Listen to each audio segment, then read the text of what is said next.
Kira-kira materi apa ya itu? Promise gets ready show. Let me say it. Let me do it. Everything good it. We just wanna have some fun. Halo semuanya, kenalin nama aku Neja Nafika Fajrina. Dan nama aku Dila Yusira Putri. Kita bisa dipanggil dengan Kak Nei dan Kak Dila.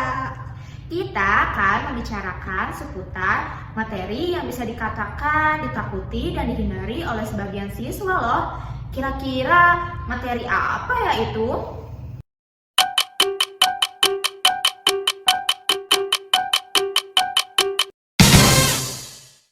Ya, tepat sekali. Materinya adalah Debat.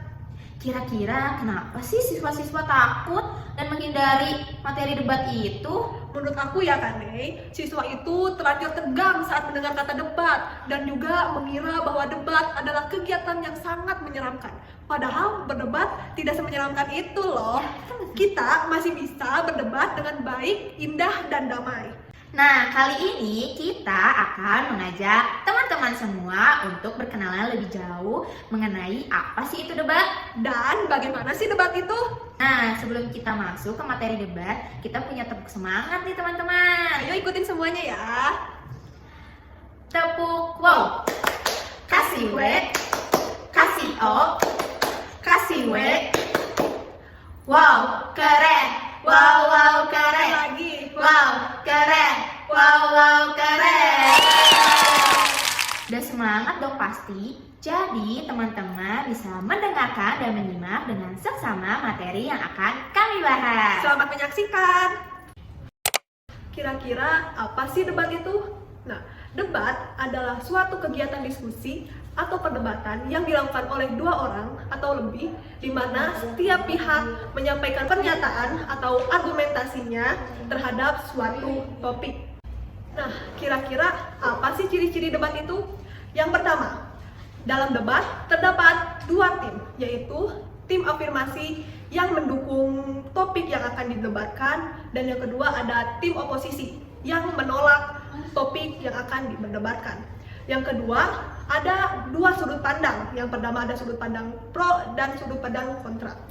Selanjutnya, terdapat topik yang akan dibahas. Nah, topik ini tuh biasa disebut mosi. Selanjutnya, terjadinya argumentasi. Dan yang terakhir, adanya pihak penengah, di mana pihak penengah ini adalah opsional. Boleh ada, boleh juga tidak. Wah, menarik sekali ya Kak Dila. Aku juga mau menambah kalau tujuan dari debat adalah untuk mengeksplorasi berbagai sudut pandang dan mendorong pemikiran kritis di antara para peserta dan audiens. Lanjut saja ke Kak Nei. Struktur dan unsur debat itu apa saja sih Kak Nei? Selama debat berlangsung, debatnya nggak asal debat aja loh. Ada beberapa struktur yang harus diikuti. Kira-kira ada berapa ya struktur dalam debat teman-teman? 2 kali. Hah? 2? 5 kali. Ya, tepat sekali. Struktur dalam debat ada 5. Yang pertama, pengenalan. Moderator menyapa audiens dan memperkenalkan pihak-pihak yang akan berdebat. Berperan sebagai pengatur dan penengah. Selanjutnya, yang kedua, pengenalan argumen. Di bagian ini, pihak afirmasi yang mendukung mosi dan pihak oposisi yang menentang mosi dan pihak netral menyampaikan pendapat mereka. Pihak netral berperan sebagai penengah, namun keberadaannya dalam debat tidak selalu dibutuhkan. Nah, saat menyampaikan argumen ini, argumen yang disampaikan harus menyertakan data-data yang real dan fakta.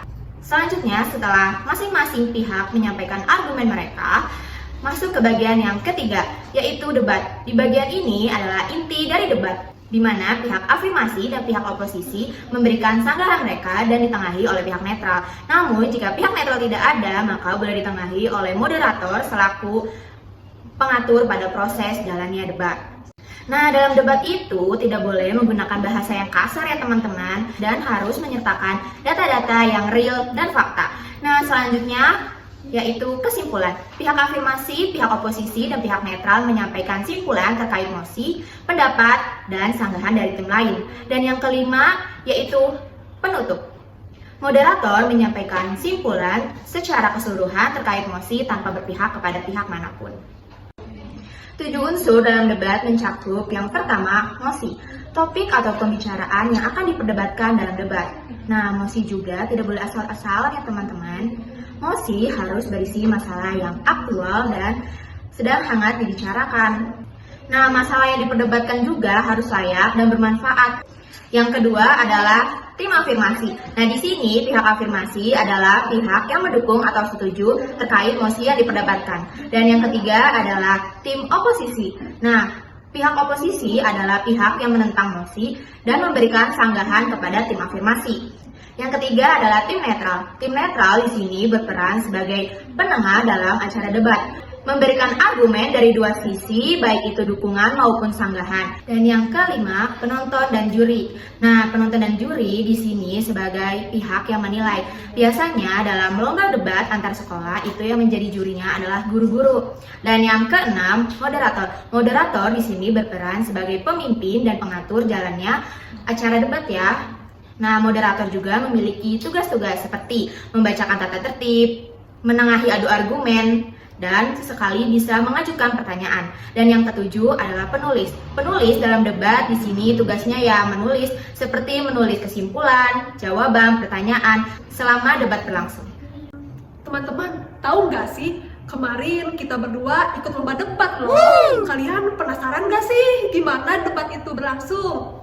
Nah, untuk memudahkan teman-teman memahami dan mencerna materi yang tadi kita bahas, kita akan menayangkan sebuah video saat kita lomba berdebat loh. Penasaran kan? Kita saksikan. Assalamualaikum warahmatullahi wabarakatuh. Salam sejahtera bagi kita semua. Dan selamat datang kepada para peserta debat dan juga para hadirin yang saya hormati. Saya, Anastasia Ferdila, selaku pembawa acara akan membantu jalannya acara debat kali ini dengan tema Debat Hebat dengan Debat Berpikir Kritis. Debat kali ini akan mempertemukan dua tim hebat, yaitu di sebelah kiri saya ada Neza Novika Fajrina selaku tim afirmasi yang akan mendukung mosi kali ini. Di sebelah kanan saya ada Dila Yusira Putri selaku tim oposisi yang akan menolak mosi kali ini. Adapun mosi debat kita hari ini adalah larangan wisuda dan study tour untuk sekolah-sekolah oleh Gubernur Jawa Barat. Efektifkah? Tanpa berlama-lama, mari kita mulai debat kali ini. Dipersilahkan kepada tim afirmasi untuk menyampaikan pernyataannya. Waktu dimulai dari sekarang. Baik, terima kasih moderator.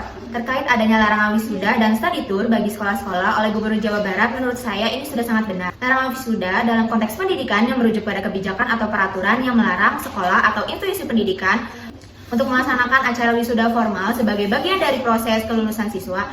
Namun, saya sangat setuju dengan larangan ini. Alasan yang pertama, karena kegiatan ini banyak membebani orang tua siswa dan kegiatan ini biasanya melenceng dari tujuan utamanya, seperti dijadikan ajang pamer dan lain-lain. Bahkan situs Kompas pun melaporkan banyak orang tua siswa yang mengeluh mengeluarkan sekitar 500 hingga lebih dari 1 juta rupiah hanya untuk anak TK sampai SMA. Justru dengan adanya larangan ini bertujuan menjaga fokus utama pendidikan dan mengurangi beban finansial orang tua, serta menghindari kegiatan yang kurang esensial dan berpotensi mengganggu pembelajaran siswa. Baik, terima kasih kepada tim afirmasi. Saya minta tepuk tangan yang meriah untuk tim afirmasi. Baik, selanjutnya kepada tim oposisi untuk menyampaikan pernyataannya. Waktu dimulai dari sekarang. Baik, terima kasih moderator. Di sini saya justru menolak dan menentang kebijakan ini. Kenapa? Karena menurut saya, study tour dan wisuda adalah bagian terpenting dalam proses pendidikan. Wisuda sebagai ajang penghargaan dan apresiasi terhadap siswa yang telah bekerja keras selama mengenyam pendidikan di bidang akademik. Dan juga study tour sebagai sarana pembelajaran di luar sekolah yang tentunya akan menambah wawasan yang lebih luas lagi. Memang, terkadang banyak sekali study tour atau wisuda yang melenceng dari tujuannya. Namun, menurut saya tidak perlu dilarang total. Cukup dengan dipantau dengan penjagaan yang ketat agar wisuda dan study tour bisa sesuai dengan tujuannya. terima kasih kepada tim oposisi. Mari kita tepuk tangan kepada tim oposisi. Baik, dipersilahkan kepada tim afirmasi untuk menyampaikan sanggahannya. Waktu dimulai dari sekarang. Saya sangat paham terkait pandangan Anda sebagai tim kontra.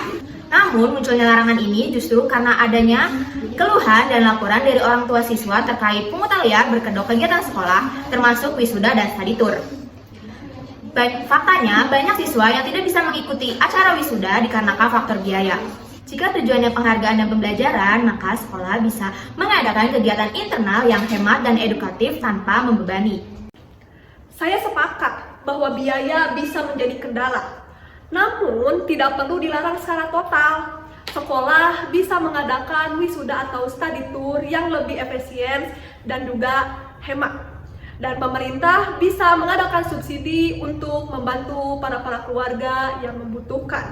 Ya betul, mungkin bisa saja dilakukan dengan mengadakan acara di dalam sekolah agar terlihat lebih hemat dan juga efektif. Namun tentu saja siswa pasti membutuhkan hiburan sejenak, tidak melulu harus di sekolah. Menghilangkan kegiatan wisuda dan study tour akan mengurangi kreativitas siswanya, terutama sekolah-sekolah yang ada. Maraknya studi tour yang dibungkus sebagai piknik seringkali memberikan beban biaya besar bagi orang tua yang tidak mampu. Larangan ini justru mampu mencegah ketimpangan sosial dan tekanan ekonomi. Wisuda di jenjangnya rendah seringkali menjadi ajang pemborosan tanpa makna akademik yang signifikan, mengalihkan fokus siswa dari pembelajaran ke acara seremonial yang tidak perlu. Saya tekankan sekali lagi bahwa solusinya bukan melarang total. Sekolah dan pemerintah bisa menyusun study tour yang terjangkau dan edukatif, serta memberikan subsidi kepada keluarga yang membutuhkan. Dua kegiatan tersebut adalah momen yang paling penting menurut saya, karena akan meningkatkan semangat siswa dalam mengenyam pendidikan lebih jauh lagi. Baik, terima kasih kepada tim afirmasi dan juga tim oposisi. Selanjutnya, sesi pernyataan simpulan dari tiap-tiap tim. Pertama, kepada tim afirmasi, saya persilahkan. Baik, terima kasih moderator. Saya selaku tim afirmasi izin menyimpulkan terkait debat kali ini. Saya mendukung larangan ini adalah bentuk lindungan terhadap rakyat yang kurang mampu. Ketika budaya konsumsi berlebihan menyusup ke dunia pendidikan dasar, maka perlu ada tindakan tegas. Saya mendukung penuh Gubernur Jawa Barat karena keberpihakannya pada keadilan sosial, keselamatan siswa, dan penyederhanaan pendidikan. Baik, terima kasih tim afirmasi. Selanjutnya, saya berikan waktu kepada tim oposisi untuk menyampaikan pernyataannya. Baik, kesimpulan dari hasil debat dari tim kami, yaitu saya percaya bahwa dengan regulasi yang tepat, wisuda atau study tour masih bisa berlangsung dengan baik sebagai bagian dari proses pendidikan. Saya percaya pendidikan harus menyeluruh, termasuk penghargaan dan pengalaman belajar siswa di luar kelas. Larangan ini justru membatasi hak siswa mendapatkan pendidikan bermakna dan memotivasi mereka untuk maju. Oke. Baik, berikan tepuk tangan yang meriah untuk kedua tim debat kali ini. Kita telah mendengar berbagai argumen dan pernyataan dari kedua belah pihak debat kali ini. Larangan wisuda dan study tour untuk sekolah-sekolah. Pada pihak afirmasi, mereka menekankan perlindungan dan pengurangan beban terhadap orang tua murid. Sedangkan di pihak oposisi, meninjau dan menyoroti pentingnya pengalaman dan solusi dalam mengadakan kedua acara ini.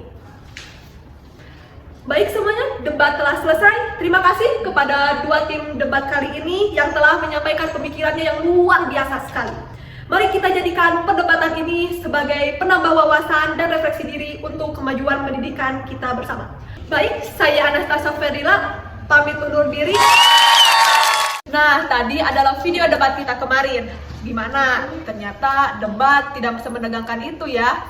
Nah, jadi teman-teman mau jadi tim yang mana nih? Tim kontra atau tim pro? Sebelum itu, kakak mau bacain pantun nih. Teman-teman ikut bilang cakep ya. Oke. Bunga matahari harum mewangi, Cakep. disiram di pagi hari, terlihat berseri. Cakep. Sampai di sini pertemuan ini, semoga bermanfaat di dalam diri. Terima kasih sudah belajar bersama kami. Sampai jumpa di petualangan berikutnya.